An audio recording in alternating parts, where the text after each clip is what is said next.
Hi everybody, welcome to E Prime. I am Daedran. Popular dancehall artist Popcaan today pleaded guilty to 4 charges except breaches of the Noise Abatement Act.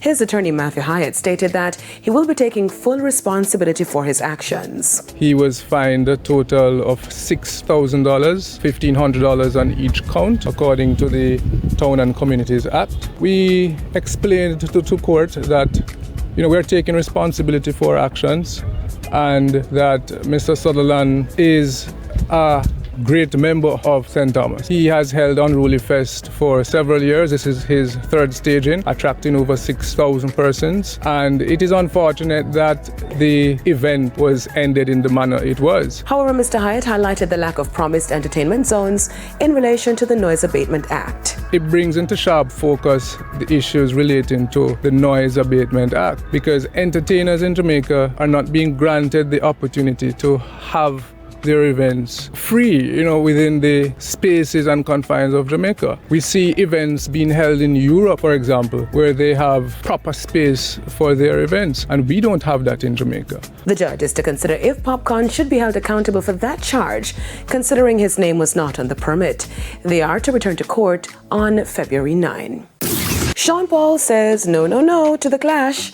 Well, clash, a word synonymous with dancehall, but is it back? Well, it seems so. Steph London and Jada Kingdom are reigniting the long-lost flame, and it's gaining traction worldwide. The artists, known for their launchy lyrics, are battling it out on the popular Go-Go Club rhythm, which has been re-released as Dirty Muddy Rhythm by international producer Russian. Steph London triggered the lyrical war with Data Dat, leaving Jada Kingdom to question if it was directed at her.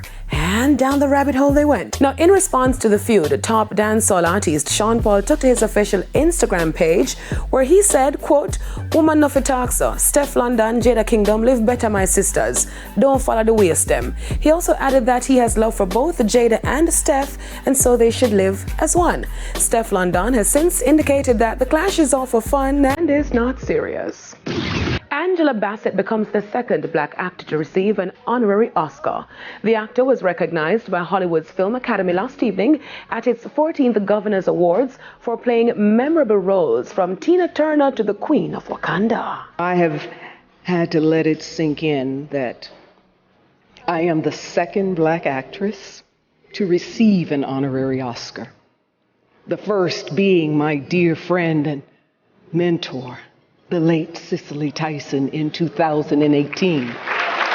Adding that she is grateful to receive such an honor. To be recognized in this way for what I love doing is truly wonderful, and I am beyond grateful. Throughout the tenure of her career, Bassett earned 2 Oscar nominations. She received a Best Oscar nod for her portrayal of Tina Turner in the 1993 film What's Love Got to Do With It, and her performance as Queen Ramonda in 2022's Black Panther: Wakanda Forever for Best Supporting Actress. That's it for E Prime this evening. I am Daedran. Thank you for watching.